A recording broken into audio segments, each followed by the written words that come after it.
If you search for photos of Sydney, you will inevitably find it, a perfect spread of green lawns and sprawling fig trees framed by blue water.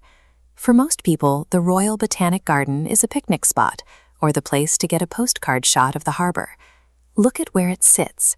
It is 30 hectares of dense, ancient canopy wedged directly beside the Sydney Opera House and surrounded by a sprawling concrete metropolis. It's a sudden, sharp border between human engineering and the natural world. More than 3 million people walk its paths every year. They lay out blankets and eat lunch on the grass, experiencing the space as a serene escape, a masterfully designed public park built for recreation. Beneath these curated flower beds and shaded walkways, the site functions as Australia's oldest surviving scientific institution, an active research facility involved in the fight against global plant extinction. Understanding this landmark requires looking past the manicured aesthetics. This 200-year-old biological laboratory has been operating in plain sight since the founding of the city. The story of this land goes back far beyond its current boundaries. Long before European ships arrived in the harbour, this peninsula was known as Jurong Point, part of the traditional country of the Gadigal people. When British colonists established their first permanent settlement in 1788, they turned to this specific patch of dirt to survive.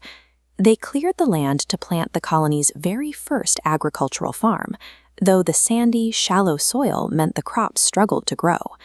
This archival photograph captures the scale of the engineering required to tame that failing farmland. Through the 19th century, directors shaped the earth by hand, constructing this massive sandstone seawall to carve out a highly structured Victorian landscape. As the grounds were being reshaped, a formal research center was taking root out of public view. Tucked away behind the popular lawns is the National Herbarium of New South Wales. It is a massive physical database.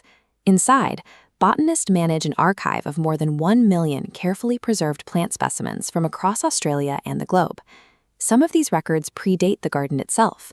The cabinets hold the exact plants collected by Joseph Banks and Daniel Solander, the naturalist pictured here, during Captain Cook's first voyage to Australia in 1770.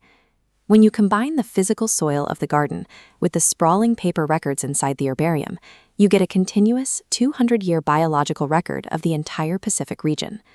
The preserved plants tell us what existed in the past, but the garden outside is fighting for the future.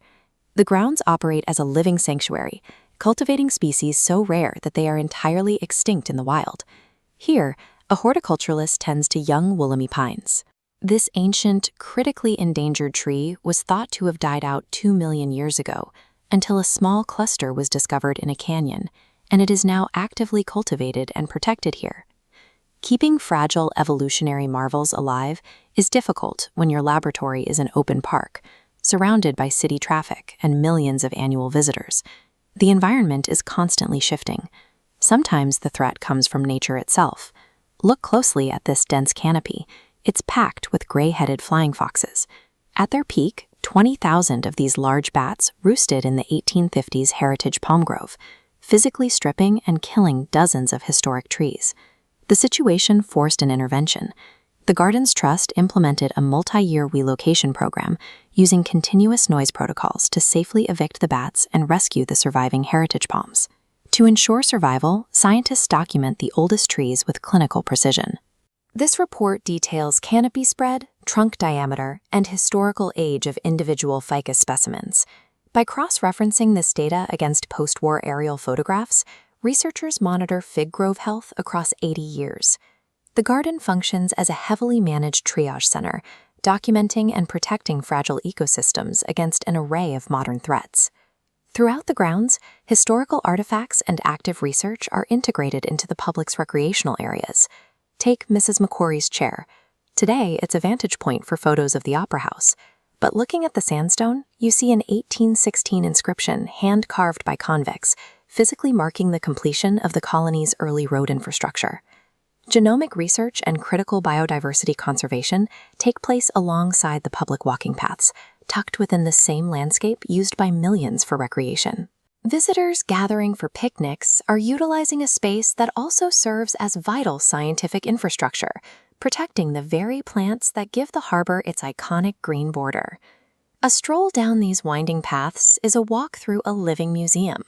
You are breathing the air of prehistoric pines and standing on the site of ongoing science that will help secure our